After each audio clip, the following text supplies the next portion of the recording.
آج ہم اس فصل یا اس بیان کو پڑھیں گے کہ جس میں مخالفین مطلب وہ حریف لوگ کہ جنہوں نے علم غیب نبی صلی اللہ علیہ وسلم کا انکار کیا ہے نا، ان کی کتابوں میں موجود ہے ثبوت علم غیب غیر اللہ کو۔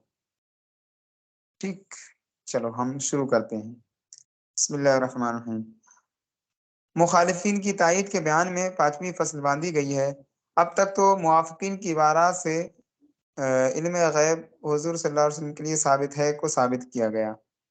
اب مخالفین کی عبارات کی مخالفین کے اکابرین کی عبارات پیش کی جاتی ہیں جس سے مسئلہ علم غیب بخوبی حل ہو جاتا ہے۔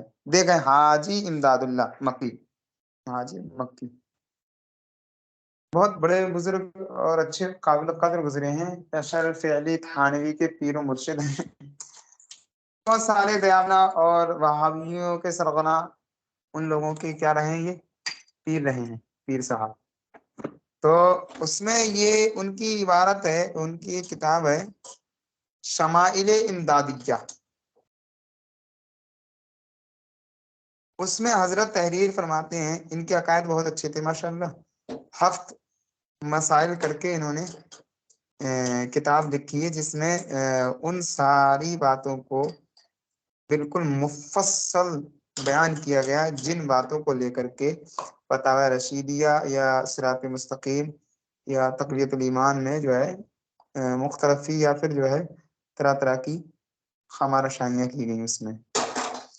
تو اس میں جو ہے 7 مسائل کر کے وہ کتاب لکھی، انہی کی لکھی ہوئی ہے۔ ٹھیک ہے، اس میں حضرت نے مسئلہ بالکل کلیئر کر دیا۔ بہت 7 مسئلے ایسے تھے جو ان لوگوں نے مطلب بہت زیادہ گڑبڑی کی، تو حضرت نے ان 7 مسئلوں کو کلیئر طور پر یہاں پر بیان کیا تھا۔ یہ بات ضمنی تھی جو ابھی میں نے آپ کو بتائی، اصل بات یہ شمائل امدادیہ۔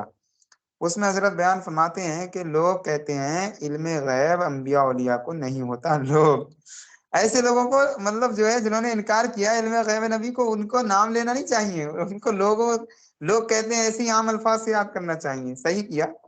لوگ کہتے ہیں کہ انبیاء اولیاء کو علم غیب نہیں ہوتا ہے۔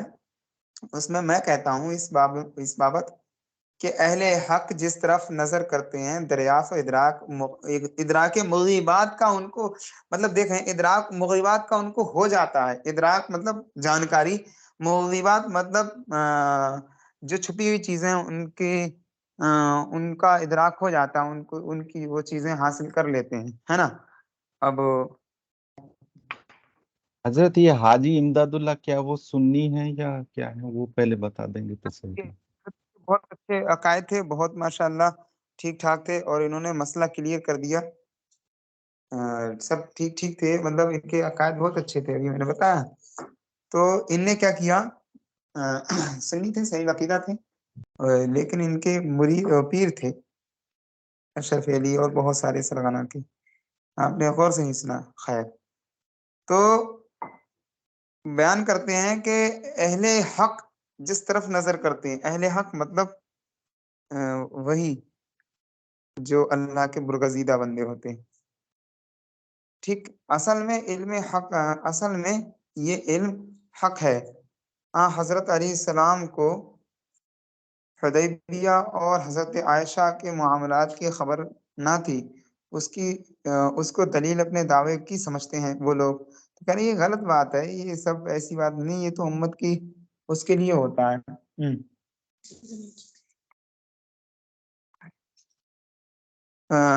امت کی جو ہے ایک طرح سے بیان جواز کے لیے، یا پھر امت کے لیے آگے بہت ساری پریشانیاں حل ہو سکیں اس کے لیے ہوتا ہے۔ جیسے کہ سجدہ صاحب کا واقعہ جو ہے، رسول پاک صلی اللہ علیہ وسلم ظہر کی نماز 2 رکعت پڑھائے تھے، تو اگر وہ نہیں بھولتے وہاں پر بتقاضۂ شریعت، تو ہمارے لیے سجدہ صاحب کا مسئلہ حل نہیں ہوتا، مطلب وہ ہمارے لیے راستہ کلیئر نہیں ہوتا سجدہ صاحب کا۔ آج بغیر سجدہ صاحب کی نماز ہوتی، مطلب اگر غلط ہو گئی تو ہو گئی، دوبارہ پڑھنی پڑتی ہے ہمیں، ہے نا۔ اس لیے یہ جو رسول پاک صلی اللہ علیہ وسلم کے ایسے واقعات ہیں، تو حاجی صاحب بیان یہ کرنا چاہ رہے ہیں کہ وہ بیان جواز کے لیے ہوتے ہیں، جو جتنے بھی واقعات ہیں ایسے، ہے نا۔ تو کہہ رہا ہے یہ غلط ہے، کیونکہ علم کے واسطے توجہ ضروری ہے نا، علم کے واسطے۔ اور پھر یہ ماخوذ تھا انوار غیبیہ سے، یہ عبارت ان کی۔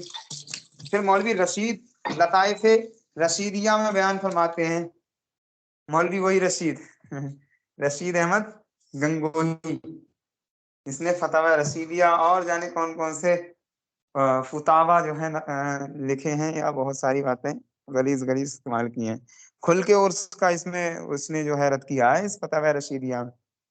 ہاں تو کیا بیان فرماتے ہیں کہ سنو، انبیاء جو ہوتے ہیں نا، انبیاء ہر دم مشاہدہ امور غیبیہ اور تیقظ کا مطلب ہوتا ہے باخبری، جاگنا،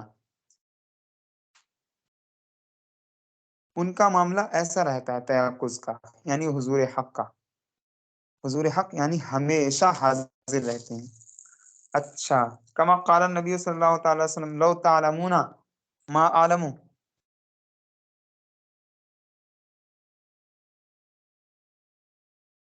لضحكتم قليلا ولا بقيتم كثيرا، تو اگر تم وہ جان لیتے جو میں جان رہا ہوں، یا جو مجھے پتا ہے، تم لوگ اگر وہ دیکھ لیتے تو تم بہت روتے اور کم ہنستے، روتے بہت اور تم کم ہنستے۔ آگے بیان کیا ہے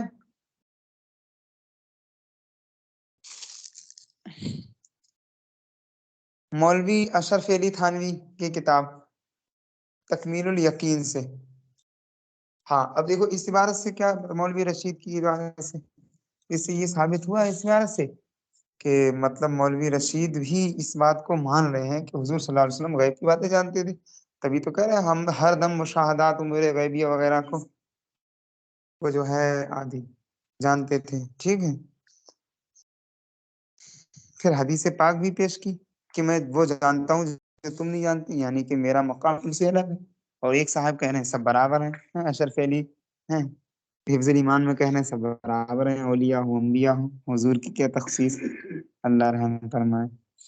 تو ایک طرف مولوی رشید کچھ کہہ رہے ہیں، ایک طرف اشرف علی کچھ کہہ رہے ہیں، یہ تو کچھ الگ بات ہو گئی نا، مطلب کچھ ہی بات، یہ تو کچھ بھی نہیں رہا۔ پھر مولوی اشرف علی تھانوی کی جو کتاب ہے نا تکمیل الیقین، اس میں بیان کرتے ہیں کہ شریعت میں وارد ہوا ہے کہ رسول و اولیاء غیب اور آئندہ کی خبر دیا کرتے ہیں۔ لو بھیا، کتنی کھلی عبارت ہے، ان لوگوں نے پتہ نہیں کیا کیا ہے، اللہ رحم فرمائے۔ کیونکہ جب خدا، آگے کی عبارت سنو، کیونکہ جب خدا غیب اور آئندہ کی حوادثات کو جانتا ہے، اس لیے کہ ہر حادث اس کے علم سے، اس کے ارادے کے متعلق ہونے سے، اس کے فعل سے پیدا ہوتا ہے، تو پھر اس سے کون امر مانع ہو سکتا ہے کہ یہی خدا ان رسول و اولیاء میں سے جسے چاہیں اسے غیب یا آئندہ کی خبر دیتے۔ دیکھیں آپ بھیا، ہمارے موقف کی تائید کر دی ان نے تو۔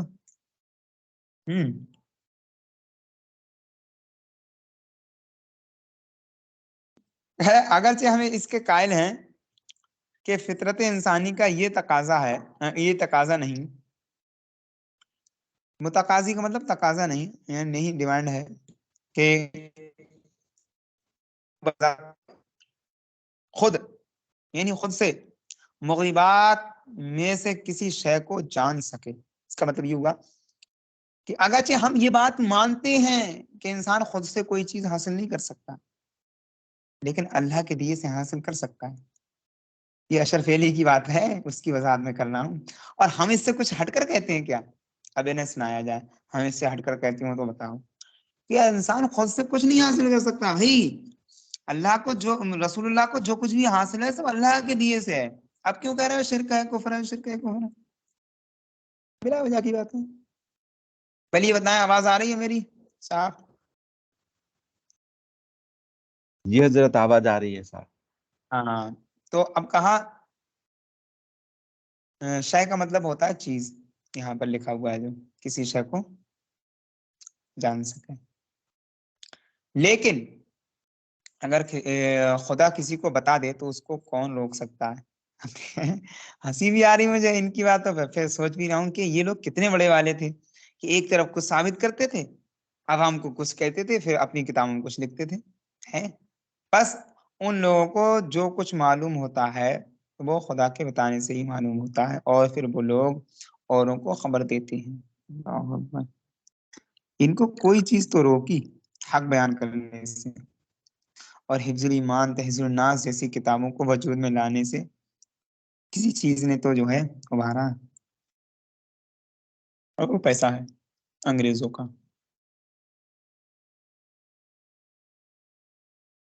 کہہ رہے جو اولیاء انبیاء ہیں ان میں سے کوئی ایسا نہیں ہے جو خود سے علم غیب کا دعویٰ کرتا ہو۔ تو اب قرآن پاک میں جو آیا ولا عالم الغیب، تو جو وہابیہ جو اس طرح کی عبارات پیش کرتے ہیں، دیکھو رسول قرآن پاک میں رسول پاک کی زبانی ہے، اللہ تعالیٰ نے فرمایا کہ تم لوگوں میں کہہ دو میں غیب نہیں جانتا ہوں۔ اس کا مطلب صاف صاف اس میں اشرف علی کی قول سے سنو، اشرف علی کی کتاب سے کہتے ہیں بذات خود علم غیب کا دعویٰ نہیں کرتے ہیں، ہے نا؟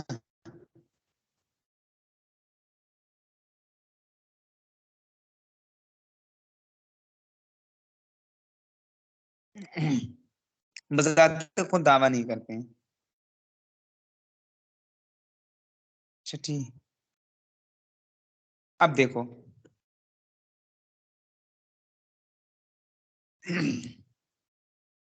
چنانچہ ابھی وہی اشرف علی کی عبارت چل رہی ہے، چنانچہ شریعت محمدیہ بالذات علم غیب کے دعویٰ کرنے کو اعلیٰ درجے کے ممنوعات میں شمار کرتی ہے۔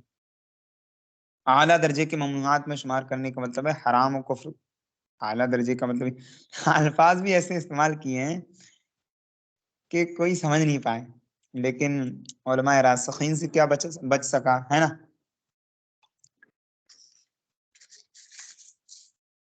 تو کہا علماء راسخین ہوتے ہیں۔ رکو ذرا کوئی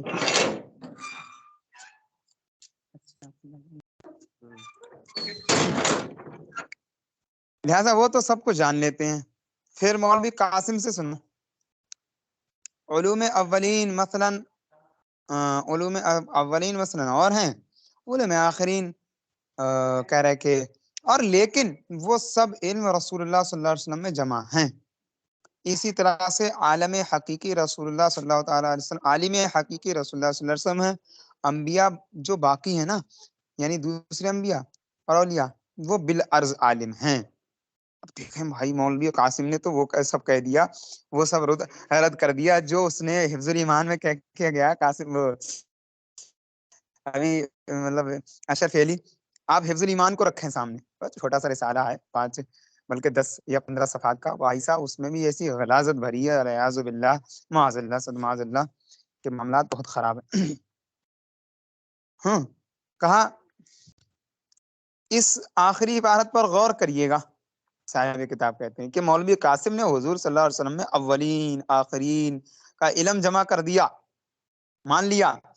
اولین میں آدم، خلیل، ابراہیم صلی اللہ علیہ نبینا و علیہ الصلوۃ والسلام، اسی طرح سارے ملائک، حاملین عرش، حاضرین لوح، سارے کے سارے شامل ہیں، لہٰذا ان سب کے علوم سے حضور صلی اللہ علیہ وسلم کا علم زیادہ امان ہو گیا۔ اور آخرین میں بھی اسی طرح سے بہت سارے آ جائیں گے، ساری چیزیں جمع ہو جائیں گی، ہے نا؟ قیامت، اور قیامت کے بعد جنت میں جانا، جنت میں جہنم میں جانا لوگوں کا، جنت میں کسی طرح کی جو ہے نعمتوں سے سرفراز ہونا، کون سے مقام سے جو ہے ہمراز ہونا، تو یہ سب باتیں آ جائیں گی۔ حضرت آدم کے علم کو ہم بیان کر چکے ہیں کہ کتنی وعلم آدم الاسماء کلہا، ساری تفاسیر سے اس آیت کو۔ تو چھٹی فصل میں 5ویں فصل میں یہی بیان کیا گیا تھا۔ چلو خیر، ہم نے آج مخالفین کی عبارت سے بیان کر دیا جو کچھ بیان کرنا تھا، ہے نا؟ اور اگلی فصل میں ہم یہ بیان کریں گے کہ اولیاء کو بھی حاصل ہوتا ہے انشاءاللہ، وہ کل کریں گے، ٹھیک ہے؟